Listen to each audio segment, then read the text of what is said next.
Good morning to all of you. आज हम लोग बात करेंगे गर्भावस्था की असमानताएं, मतलब कि अगर कोई वुमेन प्रेग्नेंट है तो क्या क्या उसके साथ असमानताएं हो सकती हैं, उसके बारे में डिस्कस करेंगे। मेरा नाम रोहित कुमार निराला है। मैं गाज़ियाबाद में असिस्टेंट प्रोफेसर हूं। मैंने बी फार्मा जीपैट क्वालिफाइड हूं, एम फार्मा किया है और मैंने BHU से PhD किया हुआ है। आगे हम लोग देखते हैं चीज़ों को। ये जो मैंने यहाँ पर फोटो दिखाई है, इसमें एक वुमेन्स है जो कि प्रेग्नेंट है। क्योंकि टॉपिक ये प्रेगनेंसी वाली है, इसीलिए मैंने यहाँ पे वुमेन्स को दिखाई है। यहाँ पर जो पार्ट्स कुछ दिखा रहे हैं, ये प्रेगनेंसी की असमानताएं ही हैं। इसके बारे में हम लोग आगे नेक्स्ट स्लाइड में डिस्कस करेंगे। आगे देखते हैं हम लोग। ये भी एक तरह की जो प्रेगनेंसी होती है उसमें जो प्रॉब्लम होती है उसके बारे में है। ये सारी की सारी जो स्लाइड के बारे में हम लोग आगे डिस्कस करेंगे। आगे देखते हैं हम लोग प्रारंभिक गर्भावस्था की असमानताएं। अगर कोई लेडी अगर स्टार्टिंग में अगर वो प्रेग्नेंट है तो उस समय क्या क्या प्रॉब्लम हो सकती है, ये उसके बारे में यहाँ पर डिस्कस करेंगे हम लोग। पहला जो बात ही है, पहला जो पॉइंट है वो गर्भपात की बात करेंगे, जिसको हम लोग बोलते हैं मिसकैरेज बोलते हैं। गर्भाधारण के 20वें सप्ताह से पहले गर्भ का स्वतः समाप्त हो जाना गर्भपात कहलाता है। इसके प्रकार ये कितने प्रकार के हो सकते हैं? ये जो दिखाई दे रहा है आपको, ये मैंने नॉर्मली फ़ोटो इससे कोरिलेट करने के लिए लगा रखा है ताकि आपका इंटरेस्ट भी आए। आगे देखते हैं ये जो प्रकार होते हैं इसके टाइप्स, उसमें आकस्मिक इसे बोलते हैं स्पॉन्टेनियस एबॉर्शन बोलते हैं। मतलब कि अचानक से आकस्मिक रूप से प्राकृतिक रूप से किसी प्रेग्नेंट वुमेन का गर्भपात हो जाना, जिसे हम लोग आकस्मिक बोलते हैं। आगे देखते हैं हम लोग सेकंड है चिकित्सीय गर्भपात। कभी कभी कोई जो वुमेन्स होती है डॉक्टर से परामर्श लेने के बाद दवाई या सर्जरी के माध्यम से किसी सर्जन के माध्यम से वो ये करवा लेती है, तो उसे बोलते हैं चिकित्सीय गर्भपात बोलेंगे इसको। एक होता है आंशिक गर्भपात। जो आंशिक का मतलब क्या होता है, मतलब कि इनकम्प्लीट एबॉर्शन बोलते हैं, कि पार्शियली। आंशिक का मतलब पार्शियल, मतलब थोड़ा बहुत जरूर रह जाना, एक तरह से कह सकते हैं। तो गर्भ का कुछ भाग बाहर आ जाता है और कुछ गर्भाशय में रह जाता है, तो इसे बोलते हैं इनकम्प्लीट एबॉर्शंस बोलते हैं। इसमें ये काफ़ी दिक्कत भरा होता है। इसमें बाद में वुमेन्स को DNC करवानी पड़ती है। DNC करवानी पड़ती है, बिना उसके जाता नहीं है, बिना उसके जा भी नहीं पाता है। बहुत मुश्किल से ही जा सकता होगा, लेकिन जो मैंने केसेस देखे हैं उसमें कुछ पार्ट अगर रह जाता है तो जो डॉक्टर्स होते हैं गायनोकोलॉजिस्ट, वो DNC ही करते हैं। आगे देखते हैं हम लोग इसमें पूर्ण गर्भपात। पूर्ण का मतलब होता है कंप्लीट रूप की बात कर रहे हैं हम लोग। पूरा भ्रूण और गर्भाशय सामग्री बाहर निकल जाती है, मतलब कंप्लीट रूप से जो भ्रूण है वो बाहर निकल गया। इट मीन्स कि वो कंप्लीट गर्भपात हो गया। अब कोई दिक्कत, कोई प्रॉब्लम्स नहीं है। आगे देखते हैं हम लोग कुछ प्रेगनेंसी के बारे में देखते हैं, जिसे बोलते हैं एक्टोपिक प्रेगनेंसी। ये भी एक समस्या होती है। जब भ्रूण गर्भाशय के बजाय कहीं और विकसित होने लगता है तो इसे एक्टोपिक प्रेगनेंसी कहा जाता है। यह आमतौर पर फैलोपियन ट्यूब में होती है। यह मां के लिए घातक हो सकता है और तुरंत सर्जरी की आवश्यकता होती है। लक्षण में पेट में तेज दर्द, अनियमित रक्तस्राव, कमजोरी और चक्कर आना, ये सारी जो प्रॉब्लम हो सकती है वो एक्टोपिक प्रेगनेंसी में प्रॉब्लम्स आ सकती है। यहाँ पर जो मैंने स्टार्टिंग में दिखाया था, जो मैंने बोला था बाद में डिस्कस करूँगा, वो यही टॉपिक था। एक्चुअली होता क्या है कि ये हमारा ये मतलब किसी फीमेल का सर्विस एरिया है। ये वेजाइना है, चूँकि ये वेजाइना है। ये वेजाइना वाला पार्ट यहाँ तक वेजाइना है, ये वाला सर्विस एरिया है। यहाँ से स्पर्म जा करके यहाँ पर फर्टिलाइज होने के बाद निकल करके यहीं पे आकर के जो एग होता है, मतलब एग और स्पर्म जो फर्टिलाइज एग होती है वो यहीं पे आके चिपक जाती है यूट्रस के इनर लाइनिंग वॉल से, जिसे हम लोग इंडोमेट्रियम बोलते हैं। ये रियल में होता है, ये ऐसे ही होता है। लेकिन कभी कभी क्या होता है कि जो फर्टिलाइज एग है वो फैलोपियन ट्यूब में ही पलने लगता है, जैसे यहाँ पे दिखाया गया है। ये हमारी जो फर्टिलाइज एग है यहीं पर पलने लगता है, तो इससे वुमेन्स को प्रॉब्लम हो जाती है। तो आगे देखते हैं सेकेंड पॉइंट्स। एक बोलते हैं हाइडेटी डी फॉर्म मोल, या इसको बोलते हैं मोलर प्रेगनेंसी बोलते हैं। मोलर प्रेगनेंसी, एक्चुअली ये जो वर्ड है थोड़ा डिफिकल्ट है, लेकिन सबको पता होना चाहिए। इसका नाम है हाइडेटी डी फॉर्म मोल्स, या फिर बोलते हैं मोलर प्रेगनेंसी। इसमें क्या होता है, इसमें जो मोलर प्रेगनेंसी भी कहते हैं, इसमें गर्भाशय में असामान्य ऊतक विकसित होते हैं जो भ्रूण का रूप नहीं लेते हैं। या कैंसर में बदल सकता है। लक्षण में अत्यधिक उल्टी होना, असामान्य रक्तस्राव होना, गर्भाशय का सामान्य से अधिक बढ़ जाना, ये होता है इसमें। ये होता क्या है, नॉर्मली अगर देखा जाए तो जो बेबी होता है वो यहाँ पलता है, मतलब भ्रूण जिसे बोलते हैं, एम्ब्रियो। लेकिन यहाँ पे एक टिश्यू आ गए हैं जो कि असामान्य रूप से टिश्यू बोलते हैं। बाद में ये कैंसर भी हो सकता है। ये हमारे एबनॉर्मल सेल यहाँ पे आ चुके हैं, जिसे बोलते हैं मोलर प्रेगनेंसी बोलते हैं। ये भी बहुत घातक होता है। आगे देखते हैं हम लोग मध्य गर्भावस्था की अवस्थाएं। वो हम पहले प्रारंभिक देख रहे थे, जो प्रारंभिक हो रही थी। अब ये क्या, मध्य में, मतलब कि बीच में जो प्रॉब्लम्स होती हैं उसमें क्या हो सकती है, उसमें गर्भावधि मधुमेह, मतलब गर्भ के समय वुमेन्स को मधुमेह हो जाना, मतलब डायबिटीज़ हो जाना। सही बताया तो जो डायबिटीज़ है, सिंपली जो प्रेग्नेंट वुमेन होती हैं उनमें ऑटो इम्यून रिस्पॉन्स की वजह से होता है। मतलब कि ये, इसे हम लोग क्या बोलते हैं, पैनक्रियाज बोलते हैं। कुछ ऐसे ही पैनक्रियाज होता है, इससे निकलता है इंसुलिन निकलता है। तो लेकिन जब कोई वुमेन जब प्रेग्नेंट हो जाती है तो ये जो इंसुलिन है ये प्रॉपर तरीके से निकल नहीं पाता। सारे केस में नहीं होता है, कुछ केस में होता है, क्योंकि जो प्रेगनेंसी के जो हार्मोन्स होते हैं वो इसको ऑटो रिपेल करते हैं, इंसुलिन को। मतलब अगर वुमेन प्रेग्नेंट हो रही है तो जो प्रेग्नेंट हो गई है तो उसमें जो हार्मोन्स निकलते हैं वही हार्मोन इंसुलिन को ऑटो रिपेल करते हैं, मतलब इसको भगाते हैं, इसको दूर करते हैं। मतलब इंसुलिन के निकलने की जो क्रिया है उसको कम कर देते हैं। कौन कम करता है, प्रेगनेंसी के समय जो हार्मोन्स निकलता है उसके वजह से इंसुलिन निकलना बंद हो जाता है। तब वुमेन को गेस्टेशनल मधुमेह हो जाती है। गर्भावस्था के दौरान रक्त में शुगर का स्तर बढ़ना, इसका कारण इंसुलिन की संवेदनशीलता में कमी हो जाना। मतलब कि अब जितना बॉडी में इंसुलिन की रिक्वायरमेंट होती है उतना उसको नहीं मिल पा रहा है, अब बॉडी उसको रेजिस्टेंस डेवलप करने लग रहा है। तो आगे देखते हैं, जटिलताएं की बात कर रहे हैं। नवजात में अधिक वजन बढ़ जाना, अगर इंसुलिन का लेवल घट जाएगा तो बच्चे का जो बॉडी वेट है वो बढ़ जाएगा। समय पूर्व प्रसव भी हो सकता है, माँ में हाई ब्लड प्रेशर भी हो सकता है। नियंत्रण करने के लिए हम लोग संतुलित आहार देंगे। जो प्रेग्नेंट लेडी है उससे बोलेंगे कि आप व्यायाम करते रहिए और अगर आवश्यक हो तो आप इंसुलिन भी लगाते रहिए। ये चीज़ें हम देखते हैं। आगे देखते हैं हम लोग इसमें आगे एक और वर्ड है, हाई ब्लड प्रेशर और प्रीक्लेप्सिया जिसको बोलते हैं हम लोग। सेकेंड वाला जो, ये हमारा फर्स्ट था, ये सेकेंड है। इसमें क्या होता है, प्रारंभिक हाई ब्लड प्रेशर गर्भावस्था से पहले 20वें सप्ताह से पहले होने वाला हाई बीपी जो आता है वो प्रारंभिक हाई ब्लड प्रेशर में आता है। गर्भावधि हाई ब्लड प्रेशर की अगर बात करें, उसमें गर्भावस्था के दौरान होने वाला उच्च रक्तचाप, इसे बोलते हैं। उसके बाद प्रीक्लेप्सिया जो होता है, इसमें भी जो बीपी है वो बढ़ जाती है, लेकिन जो यूरिन में यूरिया और प्रोटीन भी निकलने लगते हैं, ये होती है प्रीक्लेप्सिया होती है। फिर आते हैं इक्लेप्सिया की बात करते हैं। इक्लेप्सिया, अब जब प्रीक्लेप्सिया के कारण झटके आने शुरू हो जाते हैं, झटकों को क्या बोलते हैं, सूचर बोलते हैं। झटके आने शुरू हो जाते हैं तो उसे इक्लेप्सिया बोलते हैं। ये जानलेवा भी हो सकता है। तो अगर ऐसी कंडीशन बनती है, इसी कंडीशन में जो प्रीक्लेप्सिया वाला कंडीशन में ही तुरंत डॉक्टर्स को दिखाना चाहिए।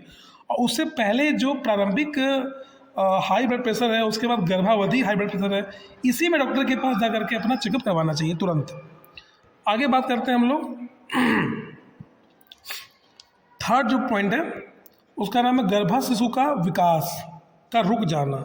अब भ्रूण का असामान्य से अधिक विकास होना, सामान्य से कम विकास होना, भ्रूण का सामान्य से कम विकास हो जाना, मतलब उसका विकास रुक जाना। कारण क्या हो सकता है कि माँ में पोषण की कमी, या हाई बीपी, या धूम्रपान, या संक्रमण, या प्लेसेंटा की समस्या। अगर ये सब प्रॉब्लम हो रही है तो जो बच्चा होगा माँ के गर्भ में, उसका जो विकास है वो रुक जाएगा। प्रभाव क्या पड़ता है, जन्म के समय कम वजन हो जाना, शारीरिक और मानसिक विकास में बाधा हो सकती है। आगे चलते हैं हम लोग, नेक्स्ट स्लाइड चलते हैं। अंतिम गर्भावस्था की असमानताएं, मतलब ये लास्ट स्टेज की बात है कि लास्ट में लेट प्रेगनेंसी में एबनॉर्मलिटीज़ क्या क्या हो सकती है। तो इसको देखते हैं हम लोग। समय पूर्व प्रसव, कभी कभी प्री टर्म लेबर भी हो सकता है, समय से पहले ही लेबर हो सकता है, जो कि सही नहीं है। जब 37वें सप्ताह से पहले प्रसव हो जाता है, अब कारण क्या हो सकता है, संक्रमण हो सकता है, मल्टीपल प्रेगनेंसी मतलब जुड़वा या अधिक शिशु बच्चे से हो सकते हैं, तब भी प्रॉब्लम हो सकती है। या फिर काफ़ी स्ट्रेस हो या हाई बीपी हो, उस केस में ऐसा हो सकता है। जो जटिलताएं क्या हो सकती हैं, शिशु के अंग पूरी तरह विकसित नहीं हो सकते हैं, सांस संबंधी बीमारियां हो सकती है बच्चे को। आगे देखते हैं हम लोग इसमें प्लेसेंटा संबंधी समस्याएं, मतलब जो लेट जो प्रेगनेंसी में जो प्रॉब्लम्स होती है एबनॉर्मलिटीज़ में, पहला क्या हो गया, समय पूर्व प्रसव, मतलब पहले ही बच्चा बाहर आने लगता है। दूसरा प्लेसेंटा संबंधी समस्याएं, इसे बोलते हैं प्लेसेंटा प्रीविया बोलते हैं। जब प्लेसेंटा गर्भाशय के नीचे की ओर स्थित हो जाता है जिससे सामान्य प्रसव कठिन हो जाता है, तब उसे प्लेसेंटा प्रीविया बोलते हैं। मतलब कह सकते हो कि जो प्लेसेंटा है, ये जो गर्भ होती है, कुछ ऐसा गर्भ होता है। अब यहाँ पे क्या होती है, गर्भाशय ग्रीवा यहाँ पे होती है, यहीं पे वेजाइना होती है। अब जो प्लेसेंटा कहीं यहाँ जो होती है इंडोमेट्रियम वाल में, वो यहाँ पे चला है, यहाँ पे चला है। अब जो बच्चे का ये सर है, तो ये बाहर कैसे आएगा, तो ये पूरा ढक गया, तो इसे प्लेसेंटा प्रीविया बोलते हैं। आगे देखते हैं असामान्य भ्रूण की स्थिति, ये भी एक तरह से एबनॉर्मलिटीज़ होती है इसमें। ब्रिज पोजीशंस, जब शिशु सिर के बजाय पैरों के बल होता है, इसे ब्रिज बोलते हैं। ये भी एक तरह का एबनॉर्मलिटीज़ होती है जो कि लेट प्रेगनेंसी में लेट वाले में देखने को मिल सकती है, अंतिम चरण में जो प्रॉब्लम आ सकती है। फिर ये ट्रांसफर प्रेजेंटेशंस, इस ट्रांसफर वाले में जब शिशु क्षैतिज स्थिति में होता है तो ये भी एक समस्या हो सकती है। हम इसका डायग्राम यहाँ पे आपको दिखा सकते हैं। एक नॉर्मल जो बच्चा होता है कुछ इस तरह से होता है, लेकिन अगर फ्रैंक या ब्रीच की बात करेंगे तो ब्रीच में कुछ इस तरह से होता है। इट मीन्स कि इसका जो पैर है वो नीचे है, अब यहाँ से बाहर निकलने में प्रॉब्लम होती है। आगे देखते हैं हम लोग, ये इसे बोलते हैं क्षैतिज बोलते हैं। क्षैतिज वाले में, ट्रांसफर वाले में ये आ जाएगा, ट्रांसफर वाले में ये भी प्रॉब्लम्स करता है क्रिएट। अब आगे देखते हैं हम लोग प्लेसेंटा एब्रेशन क्या होता है। अब इसके बारे में देखते हैं, ये भी प्रॉब्लम्स आ सकती है। जब गर्भाशय के दौरान प्लेसेंटा गर्भाशय की दीवार से अलग हो जाता है, यह माँ और बच्चे दोनों के लिए खतरनाक हो सकता है। इसमें लक्षण में पेट में तेज दर्द होना, रक्तस्राव होना, भ्रूण की हरकतों में कमी आ जाना, तो इसका मतलब है कि प्लेसेंटा अब्रेशन हो गया। ये कुछ ऐसा होता है। यहाँ पे हम क्या देख रहे हैं, जो प्लेसेंटा है यहाँ पे चिपका हुआ है, यहाँ पे ये नीचे की ओर घसकने लगा, ये तो प्लेसेंटा अब्रेशन हो गया, नीचे आ रहा है ना, ये नीचे आ रहा है ये, तो अब ये प्रॉब्लम यहाँ पे हो सकती है। आगे देखते हैं एक और जो बात होती है यहाँ पे, एमनियोटिक फ्लूइड असमानताएं।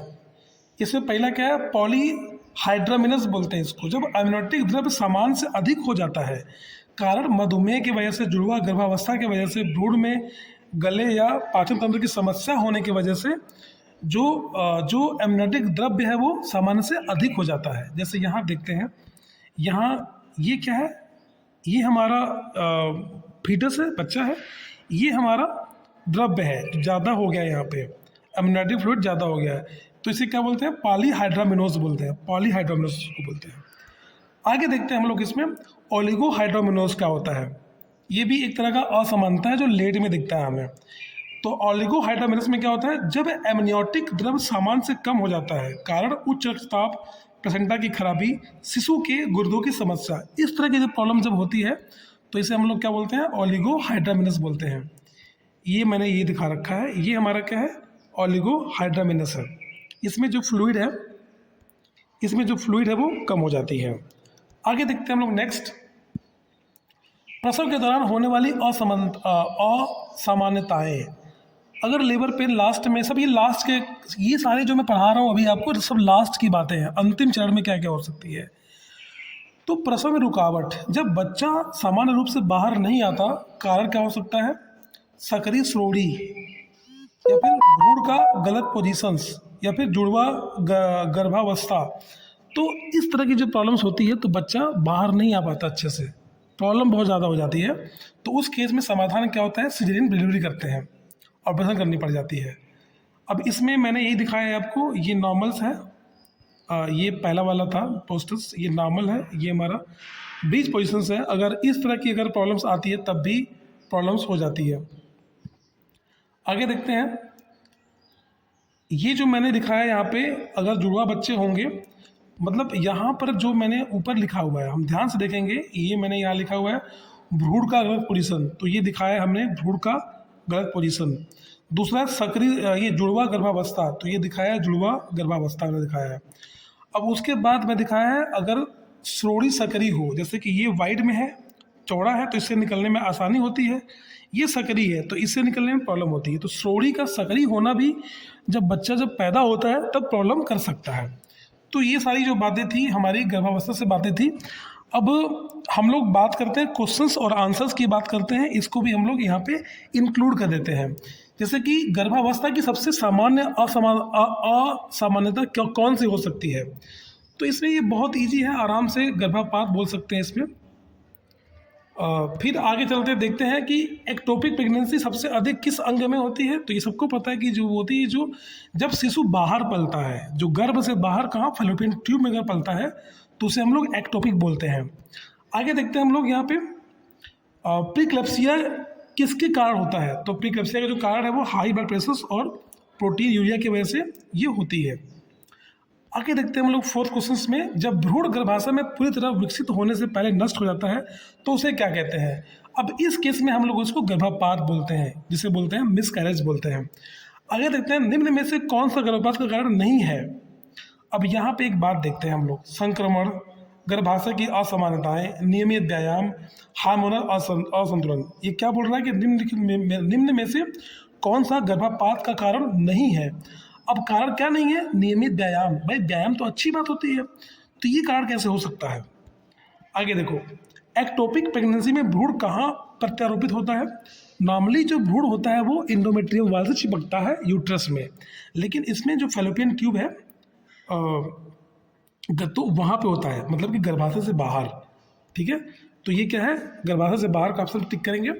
आगे देखते हैं कि एक्टोपिक प्रेगनेंसी का प्राथमिक लक्षण क्या होता है। तो पेट में दर्द होती है, जो मैंने बताया था आपको, ये ठीक है। यहाँ पे एक्टोपिक में पेट में दर्द होती है, ठीक है।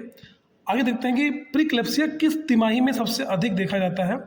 तो जो प्रीक्लेप्सिया होती है वो तीसरी तिमाही में सबसे अधिक देखी जाती है।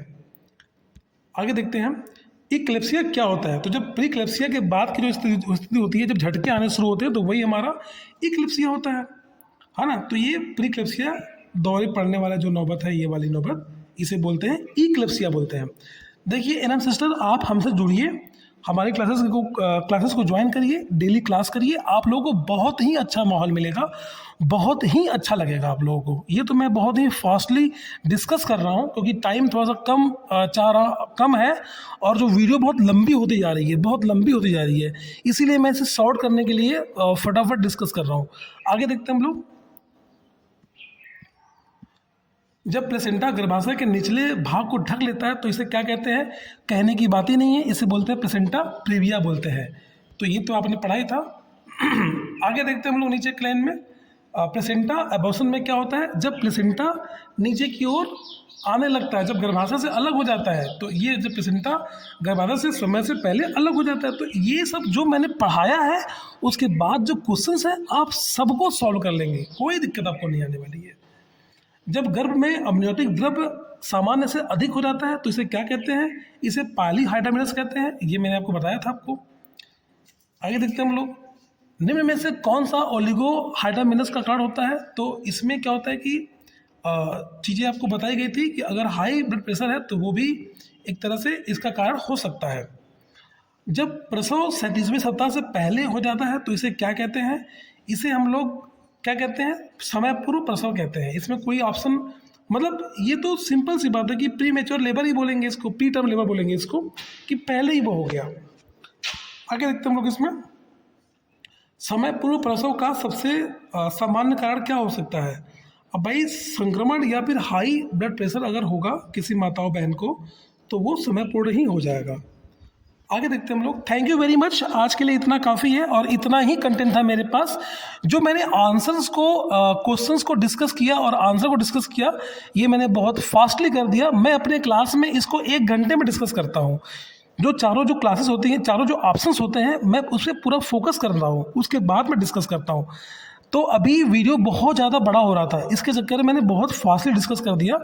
तो आप आप हमसे जुड़े, हमारे क्लास में आए, डेली क्लास करें, निश्चित रूप से आप सेलेक्ट हो जाएंगे। आप कंफर्म बता रहा हूँ मैं, इसमें कोई दो राय नहीं है। Thank you very much.